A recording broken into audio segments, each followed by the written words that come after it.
Welcome, welcome. Let me take a second to introduce myself for those who are joining me for the very first time. My name is Dr. Samaria Cover.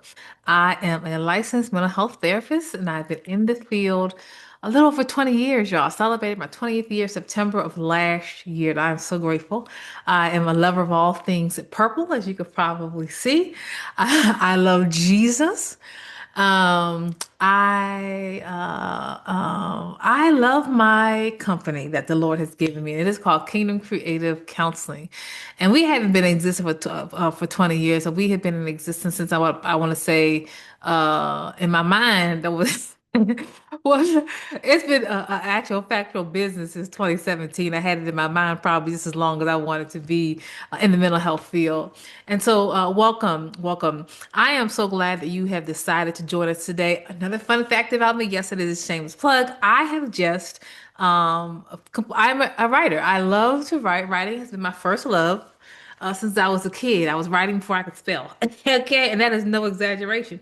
And so let me just take a minute. I have completed book number, and y'all don't judge the messenger here. I have written over 100 books. It's either book number 112 or book 111. I can't remember which number one, but I've written and published over 100 books. So Joyce Meyer's not the only one, okay? And I recently completed a book called A Wise Woman. You can see the caption up here. And it is about the wisdom of women and how we walk into that. This is available via ebook or paperback. I will post the links below. Okay? So just here, let me just let you see the title. Isn't it beautiful? I love this title, y'all. Anyway, I love the title and I love the book cover. So shout out to my cover designer. Anyway, so today we're going to talk about a very interesting topic, and that is called workplace gaslighting. I am, per usual, if you are not familiar with the kind of work that I do, but I am also going to, excuse me, let me talk, implement what spiritual warfare looks like in the workplace. For those who are again new, I work a lot with leaders. And my background started being a trauma therapist, and then when I started my private practice, I immediately started working on workplace. Working with leaders and bivocational leaders, not only bivocational leaders, but ministerial leaders, and just all kinds of leaders. And so, if there's certain topics or certain pains um, that are reoccurring in the type of work that I do. And I have so many people literally that come in who are in leadership positions who experience this workplace gaslighting. Now, usually when I get referrals from different places, it'll say stress or workplace stress. But a lot of it has to do with the warfare that you will experience in the work world. If this is something that I have actually experienced. Now that I own my own private practice, the benefits of that is that you don't you don't have to experience the warfare or the office politics, if you will, that you would when you work for someone else. You know, that's not to brag, but I said that in the context of this is that what we talk about today. Not only do I work see so many people, I mean, just that have experienced this. I've experienced it myself. And when you got somebody, this is where the spiritual part comes, who is elevated to a position of authority in your organization. That organization could be a secular organization, a human service organization, a corporate organization, which is more like based upon business, a church, that you will experience this. You will experience the same workplace bullies. You'll experience the same office politics uh, in Christian settings as you would secular settings. So even if you have an organization that's dedicated to Christian values and even the church, you can relate to this. Okay. And so, yeah, so let's get started here. Holy Spirit, we welcome you into our session today, and we ask that you would Give us the insight to not only deal but heal in Jesus' name. So, workplace gaslighting. Let me start by talking. We talked about gaslighting when people are just basically manipulative. We talked about spiritual gaslighting in our previous session. And so today, as we talk about workplace gaslighting, there's a spiritual element to it. But what I was going to say is that we said that manipulation is, or gaslighting is when someone is manipulative and they're manipulative in a way that they want you to question your own sanity. So they are not going to be held accountable, but they are holding you accountable for something you knew nothing about. There's actually a movie that came out. I don't remember if I said that in our last session. I probably didn't. That came out, I want to say, in the late 50s, and it's still available via YouTube, by the way. In the late 60s, called Gaslighting, and that is where we got the term gaslight. There was a woman, and she was actually married to a man, and that man was manipulative, but he would never. He came across as loving, doting husband, and he would do things to her that made her want to question her own sanity. Like he would do things like walk on the roof of their home. Like, you can, I guess, whatever roof or terrace of their home, and she could hear footsteps. So she naturally got afraid because she didn't know her husband was at home. And then in the movie, she got scared and he finally came through the front door and she's like, oh my God, there was somebody walking on the roof or the terrace. And he was like, no, darling, did you take your medicine today? And so he would do all this. She would try to go out, and he would, no, you can't do. He just kept doing manipulative things. And I'm not gonna tell you the premise of the story, just in case you want to go watch it.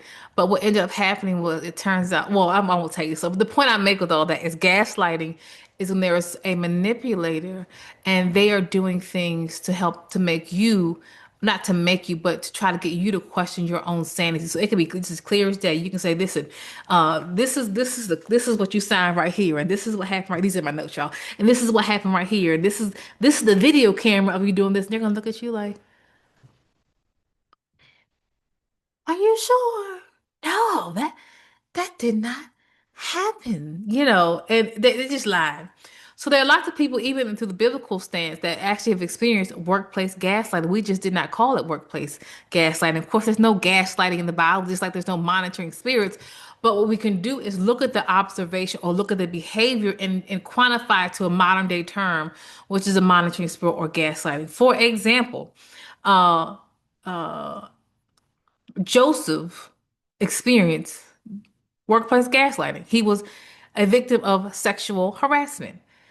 Joseph, watch this, the Potiphar's wife wanted to sleep with him. He said no. And she kept at it, what the scripture says. Soon as he said no, not as soon as she said, after a while, and she tried to push himself on her, instead of her admitting, and Joseph said no, he ran, instead of her admitting that she did something wrong, now she's gaslighting. Joseph tried to, I'm gonna use grape, y'all know the other word, try to grape me, right? How was that gaslighting? She did something wrong. She was being manipulative. Joseph did not respond to it in the way that what she wanted to, and now she retaliated. That is gaslighting.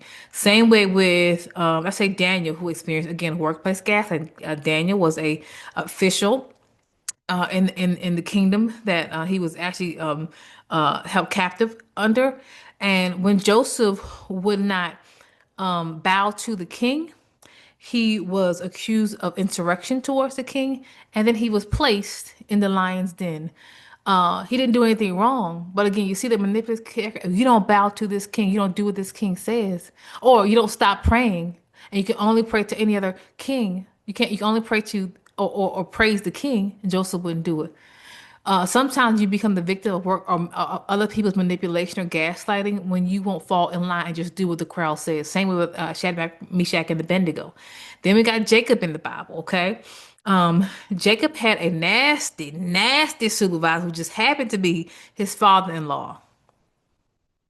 I mean, he was nasty, honey. And when Jacob tried to speak up for himself, he was his so long short of it is that Jacob experienced oppression, depression, and manipulation. Now Jacob kind of got what he want, what he sold, because you sold, you reap what you sold, but that's neither here nor there. But he had a nasty supervisor who just happened to be his father-in-law. Same way with David. David and Saul. Saul was jealous of David, and he proceeded to try to end his life. David ends up running for his life. So I said the reason why I give you these biblical examples is because the scripture, what I love about the word of God is you can find your situation, how to handle yourself with integrity, and just be comforted that you are not the only one who has experienced it. When I was, I want to tell you, I worked for at AGC many moons ago. This is before I even, this is a long time. I wasn't even in the same city I worked at. And I had a supervisor who was nothing more than a straight Jezebel. If I ever see her, I mean, I still just, I mean, I have, I shouldn't say if I ever see her. Maybe I showed the love of Jesus. That was a long time ago, but it still hurt my heart. You know what I'm saying? I forgave. My God, she was Jezebel's daughter. She really was. She was nasty. One time she said to me, and I'm a little sweet little Samaria. I just want to get along to go along. You know what I'm saying? I have learned some lessons, honey. I was in my 20s and I'm not in my 20s anymore. Okay. I'm in my 40s. So you can tell how long ago this was. Let me not. Oh, she said, she was very manipulative and she didn't really clarify what is it that she wanted me to do that was new, right? And I don't know, sometimes they'll be both. Anyway, she ends up, trying to turn the other coworkers against me. All of them liked me, by the way. I would hear her talking trash about Samaria. I remember she walked past me and she would look me up and down like I was a fool. Make underhanded jokes while we're in meetings. Okay, I had great relations with all my other coworkers, just this one person I had a problem with. One time, she literally said, "Now, mind you, if I listen, I don't work for nobody right now, but she said this to me. I promise you, she met a different, she had the right one at the time, because if someone ever said something so crazy like this, like I'm about to say now, I know I didn't sound right. I know I get tongue tied, y'all. Just work with me here, okay, okay." She said, "You remind me of my 16-year-old daughter." I was a fully licensed, I won't say my credentials, therapist at the time. What do you mean? And you are now you do all kinds of accusations against me. Now, if you've ever worked with me, I have never been problematic. I've always been a team player. Always. Anyone who's ever worked with me, I've never, ever been problematic to anybody. So she had some kind of whatever vindictiveness against me. But I promise you, see, I was a little soft, a little sweet. See, man, I done went straight to HR, but I didn't. I didn't. You don't say that to somebody. And I hadn't done it really anything wrong. She basically wanted me to read her mind in the context of which, and she would do things, but not necessarily explain, like leave off half of the information and then expected me to read her mind as far as what she wanted me to do. It was crazy. The stuff I experienced at this little job, honey, it was crazy. Anyway, it just goes to show you. Ooh, you gonna experience some things you live long enough. And so again, so let's talk about this. I know that I went the long way. These are gonna be in no particular order of signs you're experiencing workplace gas lighting, okay? And it really has to do a lot of time with the underlying agenda. Everyone that comes into your organization, whether it be a faith-based organization, whatever corporate, some people see positions of leadership as something to be lustful for.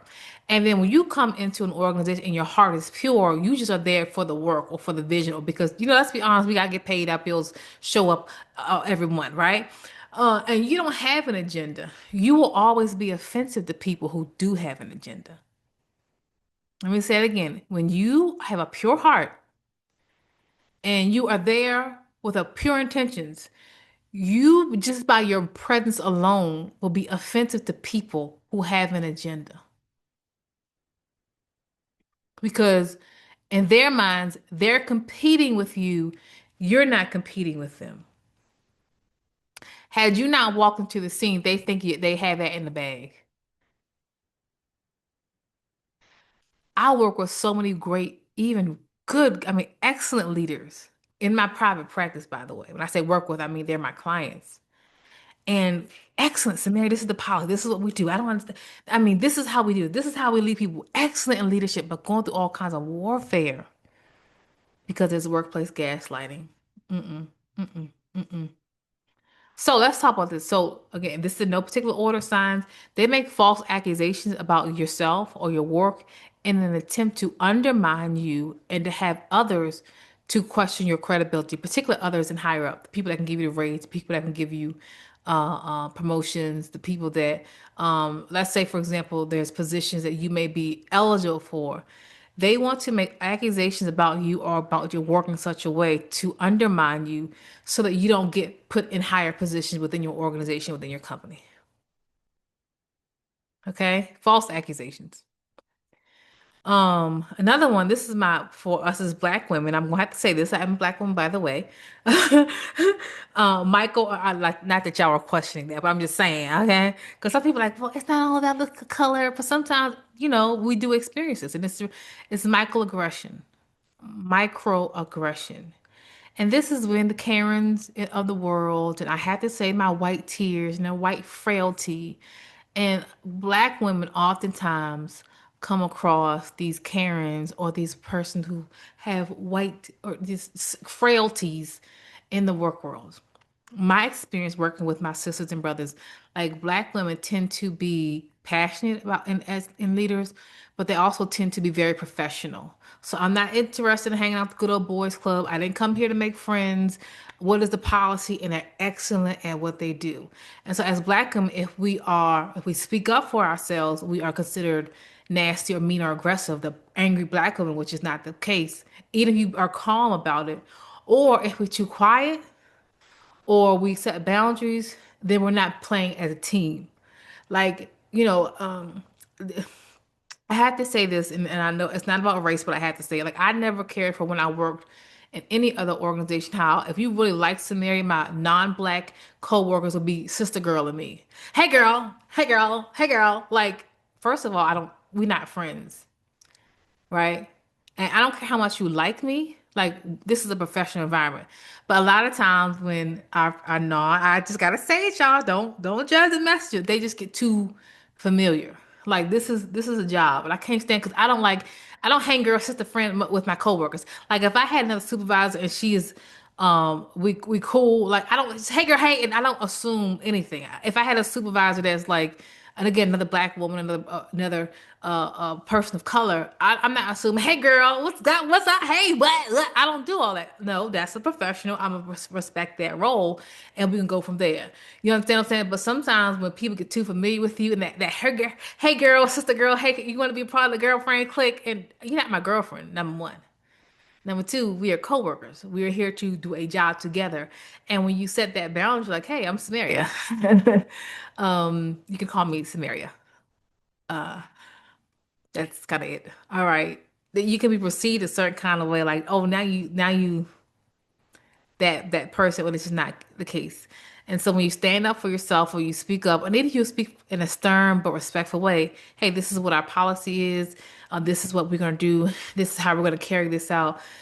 Because you're not too frail. You don't come across as this little frail, oh, my tears, and you're not sister girly. Let's be best friends.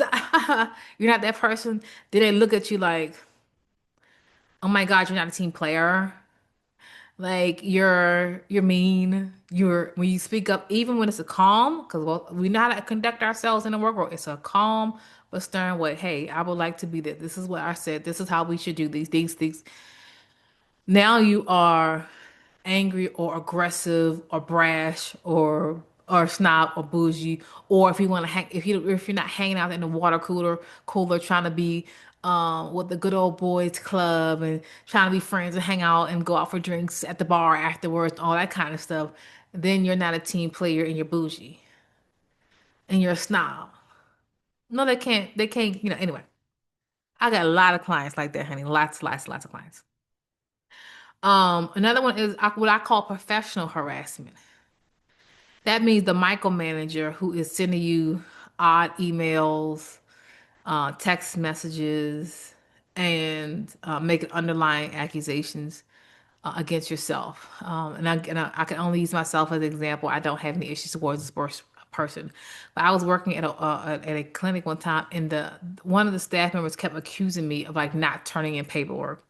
So it got to the point where I had to document everything. And then always had to turn in my paperwork but I would always have to CC this person's supervisor because they kept like they got so bad.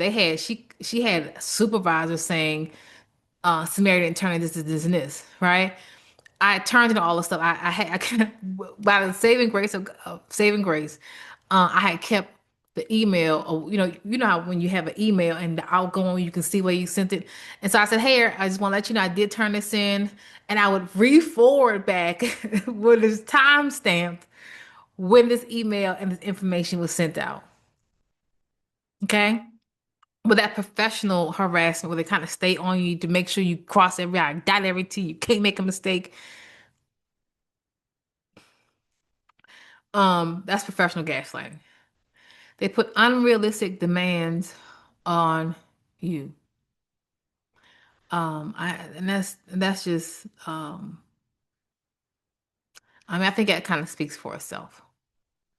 Um, Here's the thing. This is a big one as far as workplace gaslighting. Instead of acknowledging the problem or that there is a problem, they look at you like you are the problem. So there's a pattern of behavior. Watch this. Let me say it again because I want to make sure that this is a real problem. Instead of acknowledging the problem or that there is a problem, when you do acknowledge the problem, when you do print out problem, they look at you like you're the problem and not whatever the problem is. Remember, in any organization, here's the thing, there is a pattern of behavior within the organization that more than likely has existed long before you show up. You didn't create the problem. Here's the thing. Well, here's where you become the problem. Here's where you become the quote unquote troublemaker. But the expectation is that you get along to go along because that's just how we do things here. And when you don't just get along to go along, you just don't follow the crowd, you become a problem. Even technically you're not. Okay? But that's a huge, huge, huge, huge, huge one. We're not following this policy. This has happened. This employer is this employee is problematic. We keep this person around. So whatever it is, instead of they've allowed this passivity, and they just want you to get on. This really happens as well when you have a passive leader at the helm or at the top level of leadership. When you have a passive leader, they don't really want to deal with an issue. They just want everyone to get along. So you got that one coworker that don't want to do any work. They're causing problems. People are complaining, and the people above them are just passive. So they just keep sweeping stuff under the rug and sweeping something under the rug. And when you point it out, saying, "Hey, this is a problem," instead of them like, you're right. How do we fit? You understand what I'm saying? You're not messing up the flow, but you're not. Um, they just want you to get along and go along. They don't want you to have a voice. Okay. All right. Let's keep it going. Listen to me. Listen to this. This is another one. Listen to this. And I've seen this. You can't get caught up in what you see. I know organizations that on the outside they look absolutely beautiful. I mean, I'm talking just we can put some money up in this building. And the organizational structure is trash. Just like the script God told Second Samuel, no Samuel, excuse me, First Samuel 16, first, the man looks at the outward appearance, God looks at the heart. It's the same way within a workplace and an organization. You can have an organization that is in nice plush offices, you got views, you got the state of the art, anything, whatever that is, and it looks beautiful on the outside, but the inside is absolute and utter trash.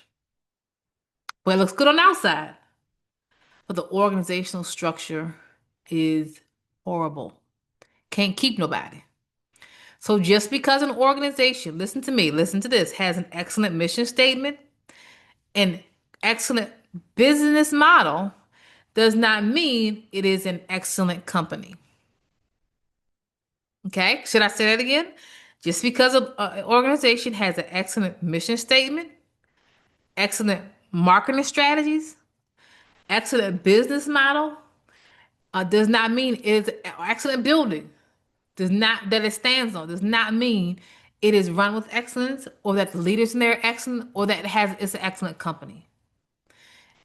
This is why even when it comes to like, you can't always avoid workplace drama and trauma because that's just a part of the broken system that we live in. But don't get caught on the exterior. The outside appearance means nothing. And watch this, an organization is only excellent at the people who are charged with running it. If you have underdeveloped, poor leadership, or people who are in leadership positions, they're not skilled, developed, trained, or knowledgeable. It doesn't matter what it looks like on the outside. You're going to have a whole lot of chaos. When an organization has a poor leadership structure, meaning they have an excellent mission statement, but the leadership structure and the organization are not in cahoots, or poor leader, that means in character as well. I just said you talk about training, underdeveloped, poor leadership, it is still extremely problematic. So this is why, for those who I have one of my PhDs is in organization leadership, Christian organization leadership, and I did a series of trainings. The last one that I did was called "Organize the Chaos." How do we get organizations out of a state of failure, decline, organizational crisis? Great training, I must say so myself. The one before that, I talked about development and how do we develop it. The next one I'm coming out with, which I'm not sure, it'll be done before the end of this year, 2026. I'm talking about organizational development or development and from an organizational standpoint. But I say all that to say, um, that's so much I can say about that. You can't get caught up in what you see. And sometimes an opportunity is not a good opportunity. More money is not always good money. And there is a scripture that I'm going to turn on something biblical here, okay? That everything hidden is going to be revealed, right? And I keep saying that over and over again. Eventually, when the inward workings of that organization is poor, the leadership is poor, the leadership is undertrained, it's just organized chaos, it just looks cute on the outside. Eventually, the foundation is going to start cracking, and what they tried to hide will become apparent. Okay, one of the and I didn't do my dissertation on this, but one of the areas of research that I continue to do is why organizations fail, and all of them had an outward appearance, of great success. You know, most of them, 90.99 point, the organizational structure was fraudulent or failing on the inward. But outside, people were shocked. How could this be? It was crappy all along. It was failing all along. It just looked pretty on the outside. Okay. Let's talk. So watch this. People motivated by lust, greed, and selfish ambition will always respond in a manipulative or deceptive manner. So that's why you see this workplace gaslighting. The people who are motivated by lust, greed, let's say titles, ambition, they're not working for the mission or the mandate or the purpose of the company or the organization in the first place.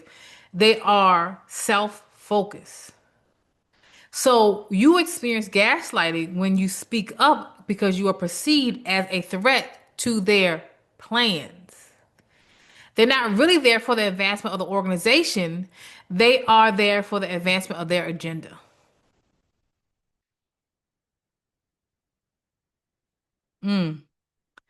So let's talk more. Any attempt to stand up for yourself or others is met with opposition. You are put under a PIP plan that is, here's the thing, not justified. So PIP means a performance improvement plan. Some people call this coaching, right? But it's not justified. Have I ever been put under a PIP? Yes. I was actually a really good employee. One time we had a worldwide training, and I was always very detailed. And one thing I was really, really good at, and I still am good at, I just, don't do it as much, is just really, really strong mental health evaluations. Like I was very detailed in formulating the client's information, and I was just really, and that was one of the things I really, really liked to do was the We call it CCA's comprehensive clinical assessments. In North Carolina, you may call it something different. Where we assess, and then diagnose. I was always really, really good at that. Was very detailed. We had a training, right? Let me tell you how this went left. We had a training, and I was very detailed. Okay, I was just, some people say you should be detailed, some people say you shouldn't. I just did it the way I knew it. But then they had the training, and the guy in the training was we would go over how do we do these CCAs, and he specifically said, "Don't be as detailed," which I should have listened. I just went with my gut, but I didn't. I was trying to be the good employee. So don't be as detailed in every aspect of this evaluations, which I didn't agree with because again, when I'm passing my evaluations or I'm trying to do or whatever I'm trying to do, I want the other person other to have a good picture of this person, whether I'm seeing them again or I'm transferring to a different client. But they told us specifically, this is how we want to do our CCAs, right? And again, and I'm going the long way for those who are in the mental health field. Like you have your training when you go to school, and then you have training when you get to the agency. Sometimes the agency has their own kind of slightly method. It should not be completely off to the point where it's unethical, but they will have certain expectations and certain things that should still be in line with the ethics and the clinical training that you have. Okay, it shouldn't be completely opposite or off or unethical. Okay, but they told us don't be as detailed. Okay, and so I took that advice because I'm thinking, okay, I don't have to be as detailed, which I shouldn't listen. Don't you know they put me under a pip after, like literally 2 or 3 weeks after I attended this training that there was worldwide, not worldwide, excuse me, that was company wide that everyone else heard. And they were saying, we have an issue with your evaluations. They're not as detailed as we would like them to be. And I said, well, I know that because we had the training. They told us not to be as detailed. So it was like I was being dinged for one or bit dinged for the other. Like if I'm too detailed and I'm too, it's like almost I'm too good at this. Now I'm being put under, and so now we got to put you under coaching. I was like, what? Have you seen the other ones prior to this training? So you see, and I don't know if that's fully gaslight, but you see how dang if you do, dang if you don't. Like my assessments were very, very, very detailed. I attended your company-wide required training. And now I'm being put under a PIP plan, performance improvement plan, because my assessments are not as detailed, but you told us not to do that. So that's an example to me of gaslighting. The rules don't apply to you. Or they change the rules for you, or what have you. And I thought that was very, very unfair. So I just went back. They didn't even teach me anything for the PIP. I just went back and doing it the way I should have been doing it the first. I should have heard that and said, I'm not doing it. I'm gonna stick to my clinical judgment and do these detailed assessments the way I know to do them. Anyway, so I said that would be an example of how you see what I'm saying? The rules change and they finagle, and one person says something. It's never in writing, by the way. So you can't say on this time, at this meeting, you said this, and this. I heard it saying, I wasn't hearing voices, honey. Anyway, let me not. Let me not. People who are not qualified, listen to this. This is a big workplace gaslight. People who are not qualified are advanced above you because you maintain a standard. And I've always said this when it comes to leadership or organization. Sometimes the people that are leaders that are involved, they're not looking for the most skilled. They're not looking at your resume. They're looking at they're looking at the yes people that they can surround themselves with so they can get their agenda across. And so sometimes you were skipped or you are not acknowledged because you don't play the game. I told y'all last time, and I meant that thing. I got people right now. Like if you know my resume, like I'm not even knocking it, but if like I got a whole PhD in organization leadership. Like I have studied development and mentorship, and I'm not even bragging outside of the mental health field. I see organization leaders in my practice. I did research, dissertations, thesis. I mean, work. And I still do research on my own time. And I promise you, and I'm not telling you to brag. I'm just not gonna play the game. I'm not getting an organization and get along to go along. This is why I have my own private practice, and this is why I started my own consulting work. Or in the process of completing starting that because I don't play the game. Don't you know those people right now that will not deal with Samaria? You ain't got to deal with me now because I'm not looking for a job. I'm telling you, when you and I'm not saying it to brag. I'm telling you to maintain your I'm telling maintain your integrity. But don't be surprised. Don't be discouraged. Or what's wrong with me? Is my resume not correct? And why did this and why did I do that? No, you're extremely skilled and developed and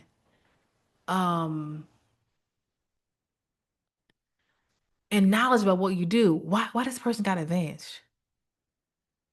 Sometimes your excellent challenges their. Ooh, let me say it again. Write this down. Sometimes, listen to me. Your excellence challenges their complacency. So they're gonna surround themselves with people who play the yes game. But I'm telling you, you maintain your integrity because the Bible said that promotion does not come from the north, the south, the east, or the west. It comes from God. Telling you, telling you, God is going to bless you. And you know, they don't promote you. Guess who is going to promote you? God. God gave me my own private practice.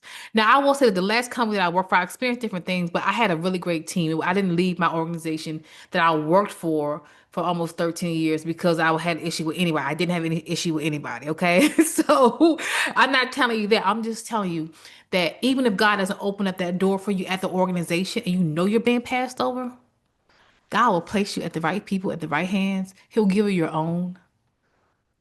God will do it. You do excellence for God, not for people. Um, Shift the blame. Remember, it's never their fault. Somehow it's gonna be your fault. That's workplace gaslighting, y'all. Okay? Micromanage. You're not new to this, you're true to this, but they want to micromanage you. You've been doing this a long time. See, there's some people that need to be micromanaged. You're not one of those people.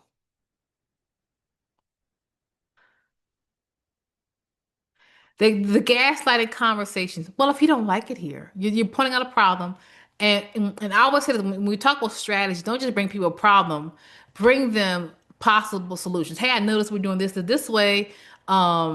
This is maybe a problem. It's against the policy, maybe against the law. Maybe we should consider always present some type of solution. Okay, as long as you're respectful about it, doesn't mean they're going to take it, but present it. But the gaslighting conversation goes, well, if you don't like it here. Oh, I'm sorry, you're not satisfied here. Just because you point out a problem don't mean y'all get to what I'm saying, okay? When you don't participate in optional activities, they perceive you to be mean or not dedicated to the company. I'm not here to make friends. Can you imagine if you had that one coworker that's getting under your nerves, they're being manipulative, and they want you to go out and hang out at the holiday party with the same manipulative coworker that you don't like in the first place? I don't want to eat these people food. You can't just eat me out everybody. But now you're being mean. You're not dedicated because you don't want to hang out with optional activities. You know, the training is optional. But I don't want to hang out with y'all. You see what I'm saying? Okay. Let's talk about someone takes credit for the work that you have done, or you complete the project, and then are not acknowledged at all. Isn't that something? So they make underlying belittling jokes. Like I told you about the old supervisor, you remind me of my 16-year-old daughter. At the time, I was like in my late 20s, probably get closer to 30. That's not something you're supposed to say. You remind me of underlying belittling jokes. Well, like I said, she would sit in, this is years ago, she would sit in conferences and make underlying jokes, and no one ever was like, you know what? Turns out that I'm gonna tell you the tea. I shouldn't tell tea. Turns out she had issues with other co-workers, or not co-workers, superiors or people under her that she was a supervisor in the past, and she had been sued, but she didn't tell me that. Okay, so whatever her issue is, I didn't realize it till then, but I wasn't the only one. Sometimes when you were experiencing the belittlement comments and that workplace bullying, you think it's you, and it's really not you. You may be the only one that's speaking up, but it's really not you. They have a pattern of that. And I've told y'all different times that sometimes people don't change their pattern, they just change people. You know, anytime you're at an organization, you see a revolving door of new people coming in and old people coming out, and it's a revolving door. of people coming in and out. That's how you know that this is a toxic environment. So they gather supporters against you. This is called workplace bullies. Or you could have one person that is gunning for you, and underlying it, they're secretly intimidated by you. Remember, your presence and your integrity and your ability to just operate with excellence is not is triggering them. Okay. And I told y'all before, some people are competing with you, even though you're not competing with them. Okay. They believe the accusations against, excuse me, let me say this. They believe the accusations against you by people whose behavior and character is questionable. They believe the accusations against you by people whose behavior uh, and character is questionable. I mean, you got that one employee that everybody got an issue with. And all of a sudden, the same employee that everybody's complaining about, now that employee is gunning for you, and they believe the one that's problematic over you. I have seen that happen so many times. I mean, I see so many people because these things happen. This affects your emotional health in a way, and this is why a lot of, again, my leaders come to therapy. They pacify or minimize your complaints in a nice professional way. I'm sorry that you are experiencing this. If there's anything that we can do in the future, let us know.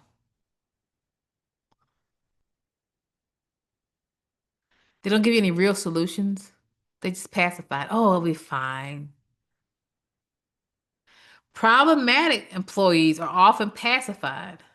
Here's why, though. Here's why they got a friend who they know higher up than you. So they didn't get that job because of their skill, their talent, their ability. They got their job because their guy friend or the girlfriend works in a different office and they gave them a job.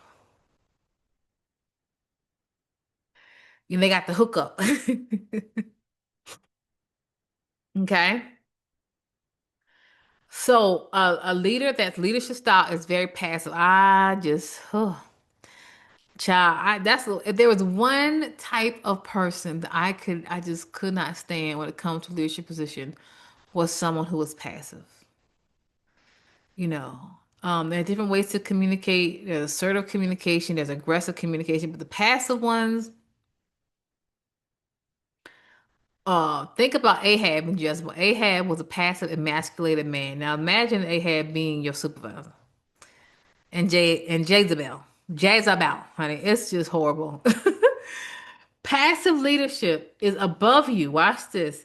And they more than likely are not going to do anything about it. They're just a nice guy. These two people tend to get elevated within an organization, including faith-based organizations.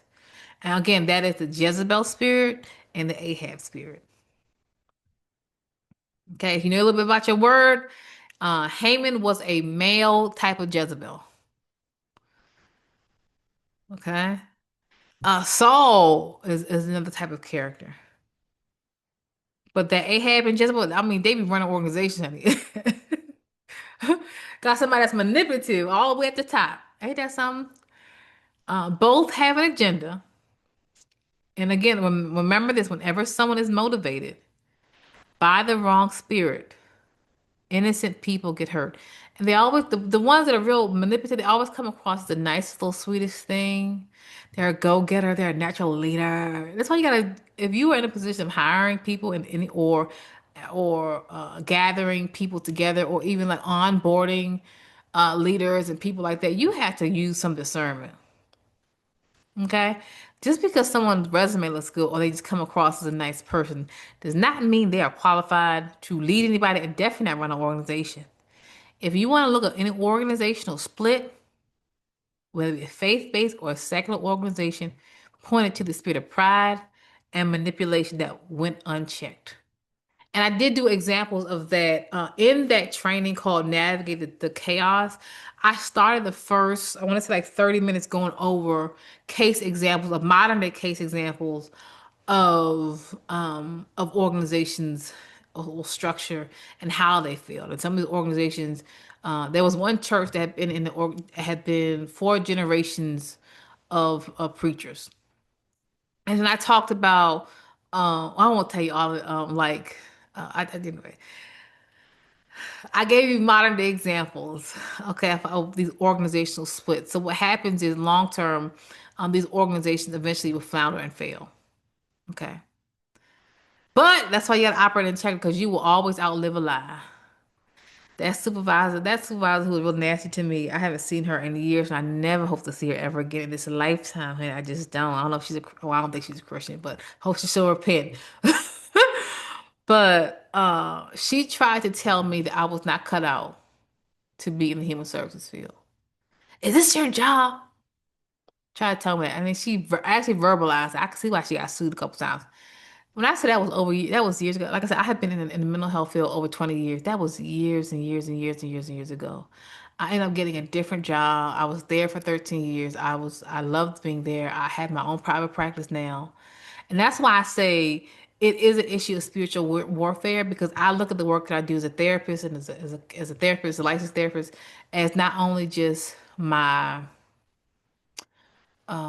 what's the word I'm looking for? It's not just my career path, it is what I'm anointed to do. And had that demonic agenda that she was operating on, that dark spirit that she was operating in, stopped me to having to question what I'm supposed to, I wouldn't be sitting here in my own private practice doing well, doing fine. And that's not to brag. I just want to encourage somebody today. I really just want to encourage someone that don't get caught up in what people say about you. Remember, sometimes these people, this is your starting place is their ending place. You know, God has more for you. They are stuck here because you can't be you can only go but so far when you're manipulative. Eventually God shines a light on you. So I didn't know when she was telling me I remind her of her child. No, I was hurt by that.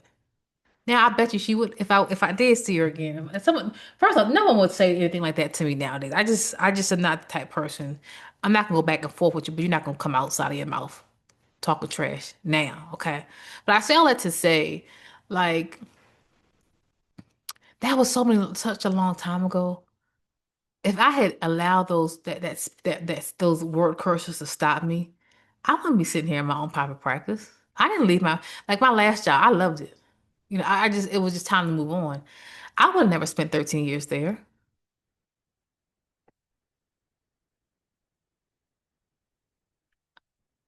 I have a full license. My license has never been reprimanded or complained against, nothing like that. I say all that to say, don't let someone's opinion of you cause you to stop going forward in the things of God. Sometimes God is just teaching you what not to do. He's teaching you who you are. He's teaching you not to depend upon a job, depend upon Him.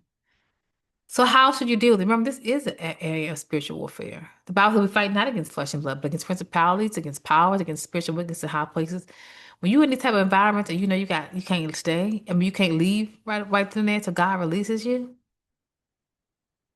God, what am I supposed to learn? When I was experiencing that Jezebel spirit, a year prior to that, I had been studying the whole year on spiritual warfare. And again, whole year on organizational leadership and things of that nature. This is like I said, this is years ago. I'm not new to this. Um, and I was in prayer, like I said, God, what am I? And I was crying, and I just felt the spirit of darkness on this lady. And the spirit of God said, Samaria, I gave you everything you needed before I allowed you to go into this trial. So I knew that even though I was experiencing something that was horrible, that somehow God was training in me and developing. Sometimes God is training and developing you so that you operate with integrity and excellence in what He has called you to do. God will advocate for you. So what should you do? Again, continue to pray, but maintain your integrity. Psalm 75, 6 through 7. I'm going to read this from the King James Version reads, For promotion cometh neither from the north, the south, the east, or the west, but God is the judge. He put him down and setting up another. If you look at Daniel was promoted. Joseph was promoted. David was promoted. You maintain your integrity will eventually, may not be right away, get you promoted. Other thing is document everything. So sometimes you gotta get to the place where you save emails and text messages. Well, hopefully they're not texting you, but you save the emails just in case you do have to make some complaints. But save emails and document everything as much as you possibly can. Okay. In your prayer time, ask God what you should be learning from this situation. God, what do you want me to learn? Sometimes God is preparing you every step that you're in. If you're in the will of God, He's preparing you for your promotion. And sometimes this is what God told me. Sometimes He has to allow you to experience it or be in situations so you know you don't fall into that same trap. The trap of pride, the trap of position focus, the type of so ambitious that you don't even give a hoo-ha about other people's feelings. God wants to elevate you so you represent Christ in every area of your life, whether it be the marketplace or the ministry or marketplace ministry or both. And so oftentimes He allows us to experience these things because He wants you to lead people with integrity. Okay. And sometimes part of that process is learning through the pain of it all. Okay. Um, so sometimes, as I told you, sometimes God is putting you in position so you learn what not to do and what trap not to fall into, not to fall in the trap of pride. As appropriate, you may want to get HR involved. I've heard so many clients say they don't want to go to HR because HR is not on their side. Okay, but I can think that it's a common response. I've heard that a lot of times. Um, so I'm not going to advise you not to call HR, but follow the process if you have to advocate for yourself. It is okay to call the EEOC, okay, if you have to, but again, you have to document. And also document any attempts at retaliation. Okay. Just keep a record. Don't let your left hand know what your right hand is doing. So personally, what you should do, okay, so practice self-care and set boundaries. Practice self-care. That means, take your breaks, take vacations, take your PDOs, leave work at work, you're in a toxic workplace when the anxiety leaves starts going about Friday afternoon when you got to clock out. And then just thinking about it about Sunday afternoon, you start feeling anxious again. Okay. I told you your integrity will elevate you. It may not even be at that company. Sometimes it may be, but your integrity will eventually elevate you. And it is your training ground. This is the ugly side of your training ground that people don't necessarily talk about. Okay. Sometimes you have to pick and choose your battles, but remember, if you don't speak up, who will? Sometimes you are giving a voice to people who refuse to speak up. Okay. Go to therapy because therapy is a wonderful place. Now, sometimes I feel so powerless because I'm like, man, I wish I could fix it. Like I meet some women that are some great leaders, and I'm just like, oh, but really being able to talk about having a space to talk about what it feels like to be discriminated against, what it feels like to be gaslit and getting some perspective and having that a space where you can kind of be supported is just a really wonderful thing. Monitor your health because again, again on the work, it's a stress, your high blood pressure, your sleeplessness, and your burnout. You may want to work with your primary care physician to determine if FMLA is warranted. Now, I do not just gotta put this out there. Fill out F. I do not, in my organization, fill out FMLA paperwork or disability paperwork. I don't sign off for uh, um, emotional support dogs. Okay. But however, what I do is I will work with your primary care physician. And so that means I get what we call ROI, release of information, and then I can collaborate with them to say, hey, she has been attending her session. This is what the client complains, and this is what her mental health diagnosis is, and things of that nature. We can work together. But I do not sign disability paperwork. Okay, my choice. I don't have to explain that. Various reasons. Okay.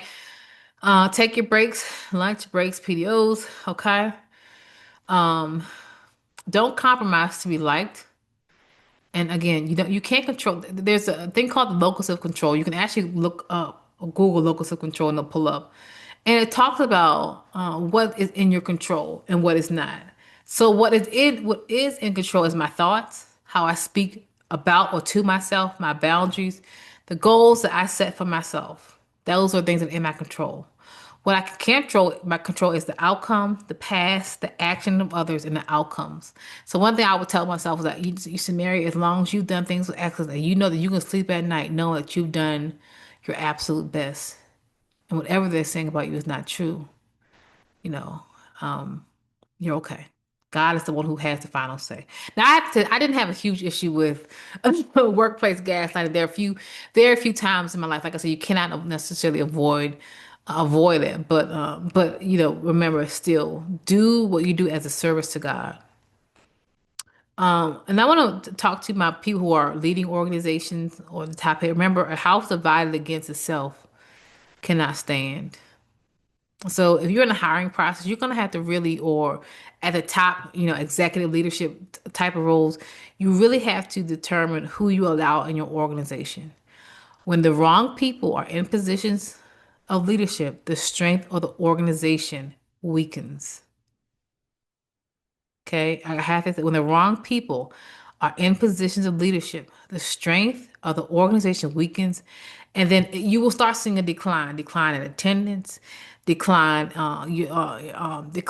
all in the fiscal behavior.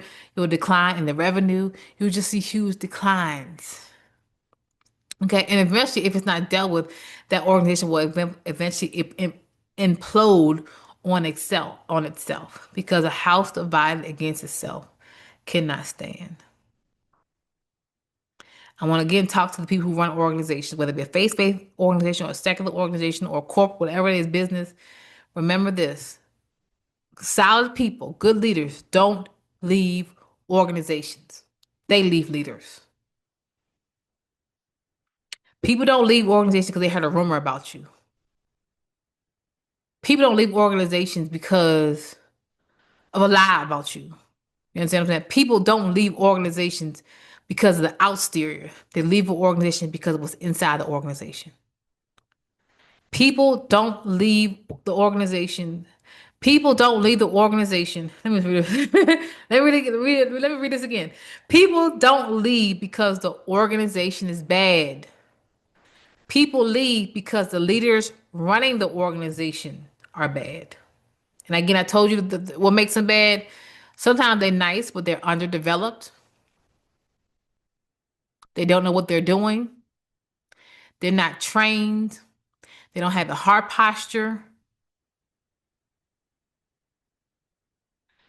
Just because someone is loyal to an organization does not mean loyalty should not promote you. Attendance does not mean you should be running an organization.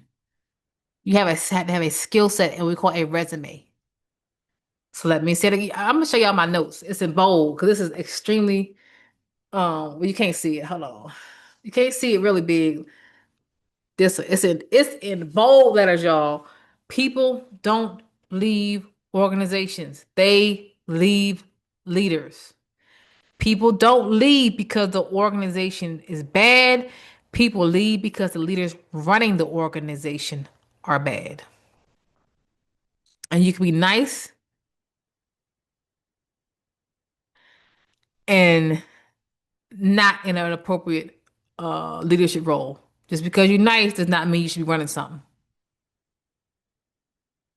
If you're underdeveloped, you shouldn't be running anything.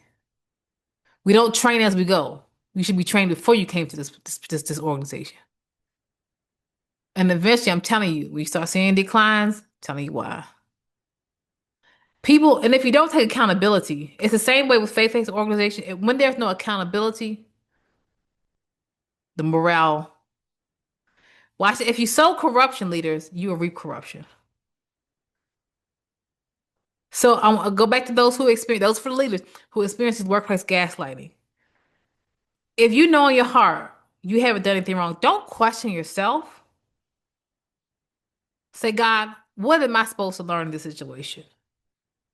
And don't allow what you experience cause you to doubt your own value or worth. Sometimes it's really not you. You're just in the wrong environment. Or you're in an environment that's meant to train you what not to do. God will release you in time. Okay? But people don't leave leaders. People don't leave organizations. They leave poor leaders.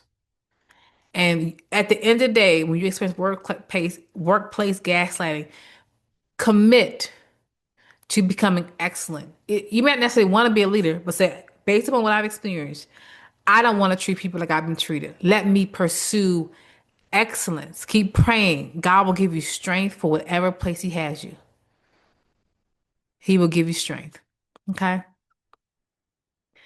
And eventually He will release, either He will release them or He will release you. Either way, God going to respond. Okay. All right. I'm Dr. Samaria Colbert. I have all kinds of books. I have some free resources as well, link below. I also have a free e-magazine that comes out once a month. You're more than welcome to click the link on that. And of course, my book called A Wise Woman is available. All right. www.samariacoper.com. If you want to come to therapy, go to www.kingdomcreativecounseling.com. You must be located somewhere in the North Carolina area. And of course, all of my trainings, even the corporate trainings that I have, are available at www.trainingchristianleaders.com. Or you can just go to my website at www.samariacoper.com, and all the links will be there so you can have your training. Okay. God bless you. We'll be back next week. We're going to talk about what does it mean to be a wise woman. Bye.